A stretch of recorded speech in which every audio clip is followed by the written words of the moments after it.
Et bonjour à tous, j'espère que vous allez bien et que ça glisse pour vous. On se lance aujourd'hui sur une recette que j'adore, le genre de plat qui me rend dingue par sa simplicité et ses saveurs. Alors ce n'est pas une spécialité avec des règles et ou des ingrédients gravés dans le marbre. Cette vidéo c'est un peu plus sur une technique et ensuite laisser libre cours à votre créativité. Aujourd'hui on va se faire plaisir avec ce qu'on aime et ce qu'on trouve.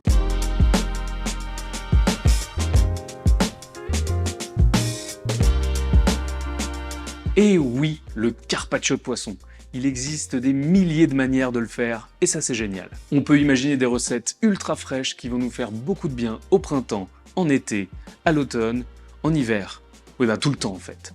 Ce qui est génial, c'est qu'une fois qu'on a coupé le poisson, le jeu est juste de trouver l'équilibre entre les couleurs, les saveurs, les textures, les températures pour faire danser les papilles et faire de ce carpaccio un grand souvenir. Dans cette vidéo, je vous montre comment lever les filets d'un poisson à cru. Vous n'êtes pas obligé de le faire, mais c'est toujours cool de comprendre le produit dans son intégralité. Un peu de technique, des produits simples et un max de fraîcheur, la base pour un carpaccio de poisson réussi. Je pense qu'il existe autant de recettes que de pays sur Terre, voire de personnes qui cuisinent, car les possibilités sont illimitées. Allez, préparez vos plus beaux poissons et vos couteaux, ça part sur un carpaccio.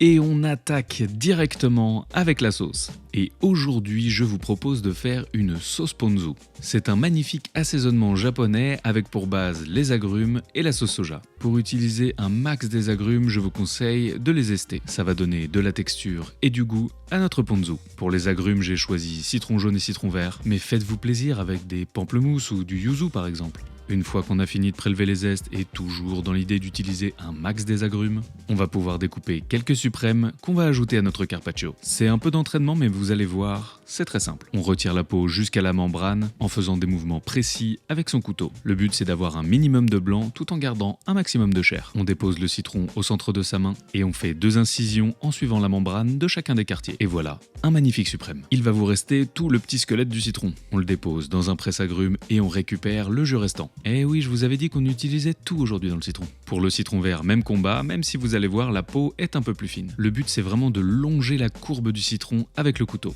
On découpe chacun des suprêmes et on les met avec ses petits potes. Comme pour le citron jaune, on s'assure de ne pas gâcher et de garder le jus. Et parce qu'on veut une quantité de jus assez suffisante, on va venir presser un citron vert entier. Cela va nous permettre d'avoir une belle dose d'acidité et un max de fraîcheur. Et maintenant, c'est parti pour le reste des ingrédients. On commence avec du vinaigre de riz, suivi de près d'un peu de mirin. C'est une sorte de saké très doux. Et la star de cette sauce ponzu, la sauce soja. Surtout, n'ayez pas peur avec les ingrédients et adaptez en fonction de ce que vous trouvez. Là, par exemple, j'ajoute du dashi en poudre pour avoir un peu plus de profondeur à ma sauce, mais c'est facultatif, ça fonctionnera très bien sans aussi. Après, si vous cherchez tous ces ingrédients, vous pourrez les trouver en épicerie asiatique. Ils sont très souvent dans les supermarchés bio et de plus en plus dans toutes les grandes surfaces. Il suffit de demander ou de bien les chercher car comme il y a moins d'offres, ils sont moins visibles. En attendant, on goûte notre ponzu et c'est de la balle. C'est parti pour les légumes qui vont garnir notre carpaccio. Ici, comme pour la sauce, éclatez-vous. Faites en fonction de vos goûts, de ce que vous trouvez et des saisons. Ici, j'ai mandoliné très finement des radis, ça va apporter du croquant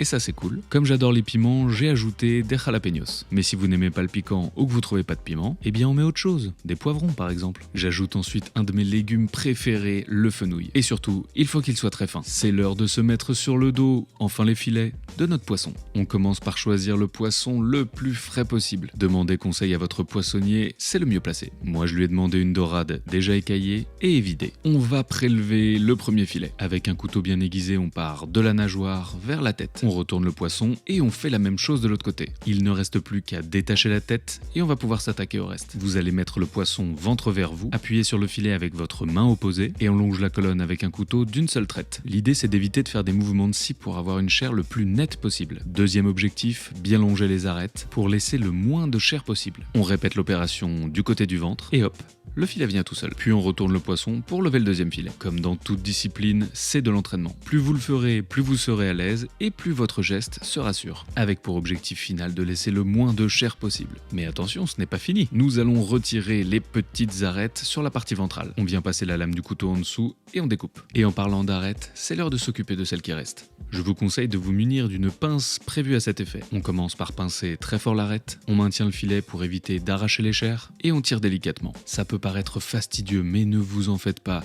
il n'y a pas tant d'arêtes que ça. Et je suis sûr que pour certains, ça peut même devenir un réel plaisir à faire. Pour retirer la peau, on maintient l'extrémité du filet, on passe la lame du couteau entre la chair et la peau, et en donnant un tout petit peu d'inclinaison à la lame, on va aller jusqu'au bout de la chair. Comme pour le reste, on fait des gestes francs pour éviter de faire de la boucherie. Et pour un poisson, ce serait dommage. Essayez de bien maintenir la lame le long de la peau pour récupérer un maximum de chair. Et voilà, vos filets sont prêts. Et évidemment, si vous avez la flemme, vous pouvez demander à votre poissonnier de le faire. Et surtout, si c'est vous qui le faites, gardez les arêtes et la tête. Pour en faire un fumé, ça sera incroyable. Dites-moi en commentaire si vous voulez ma recette. Eh oh, on m'attend ou quoi? Eh bah oui, c'est le moment de couper son poisson.